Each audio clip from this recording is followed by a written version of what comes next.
রুটি অনেকেই বানাতে পারেন, কিন্তু দোকানের মতো পরোটা অনেকেই বানাতে পারেন না। তাই আজকের আমার রেসিপি দোকানের মতো কিভাবে পরোটা বানানো যায়। তাহলে চলুন দেখি। এজন্য আমি 2 কাপ নিয়েছি ময়দা,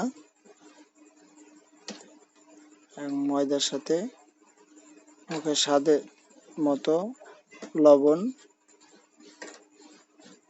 দিয়েছি, 1 চামচ চিনি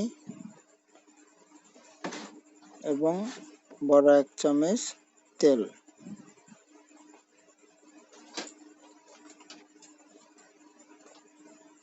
এগুলো দিয়ে আলতো হাতে সুন্দর করে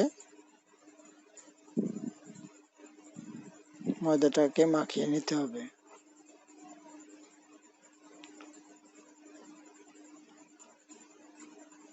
সুন্দর করে মিক্সড করে নিচ্ছি। এ পর্যায়ে অল্প অল্প করে পানি দিয়ে সুন্দর করে একটা খামি বানিয়ে নেব।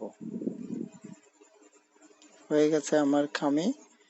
এরপর আমরা যেমন রুটির গোল্লা করি সেরকম পরোটারও এরকম ছোট ছোট গোল্লা করে নিচ্ছি।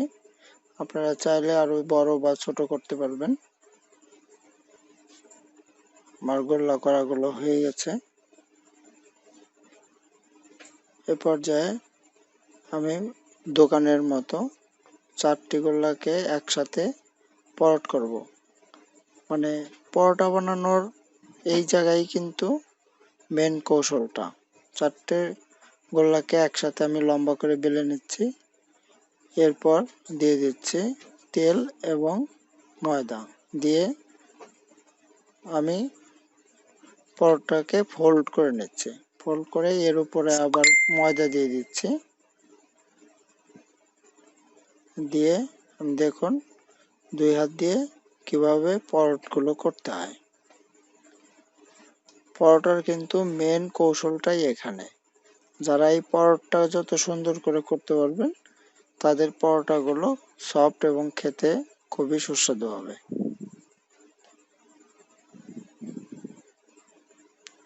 আমি একটি পরোটের গোলা নিয়ে রুটির মতো বেলে দিচ্ছি, বেলে তার উপরে ছাড়ছি।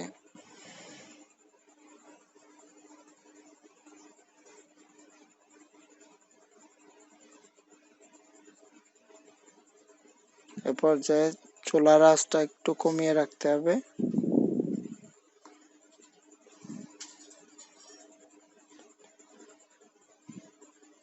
তারপরে এক পিঠ হালকা ভাজা হওয়ার পরে উল্টাই দিয়ে তাওয়াতে সামান্য তেল দিয়ে আমি ঘুরিয়ে ঘুরিয়ে সুন্দর করে ভেজে নেব। চতুর সাইড সুন্দর করে ঘুরিয়ে ঘুরিয়ে ভাজবো যেন সব পাশই সুন্দর ভাজা হয়। যখন এরকম বাদামি বর্ণের ধারণ করবে তখন আমি পরোটাগুলো নামিয়ে নেব।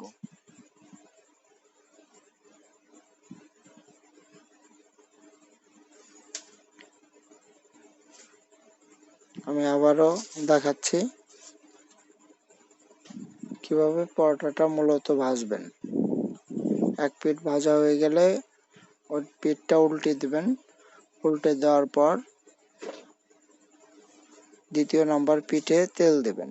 প্রথম পিঠে কিন্তু তেল দেওয়া যাবে না।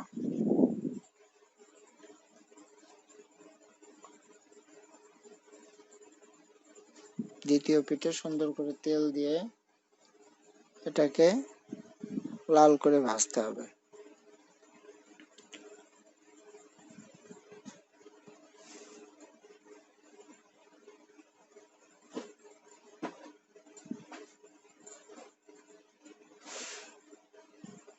আমি 2-3টা পরোটা ভাজা দেখিয়ে দিচ্ছি।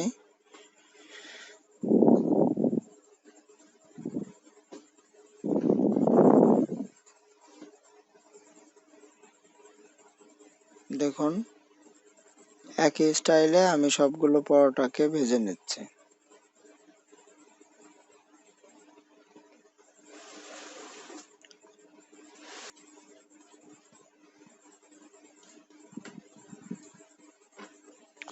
আমাদের পরোটা ভাজাগুলো হয়ে গেছে। আমি সকালের নাস্তার জন্য একটা ডিমকে পোস্ট করে নেব। ডিমটা সুন্দর করে তেলটা গরম হয়ে গেলে ডিমটা সুন্দর করে ছেড়ে দেব তেলের উপরে। দিলে আমার ডিমের পোস্ট করাটা কিন্তু হয়ে গেছে। আজকে হয়ে গেল আমাদের সকালের ঝটপট নাস্তা। আমাদের চ্যানেলটি যারা সাবস্ক্রাইব করেছেন তাদেরকে অসংখ্য ধন্যবাদ। এরকম আরো সুন্দর সুন্দর রেসিপি পেতে আমাদের চ্যানেলটিকে সাবস্ক্রাইব করে রাখুন। ধন্যবাদ সবাইকে। আবারও দেখা হবে অন্য একটা রেসিপি নিয়ে।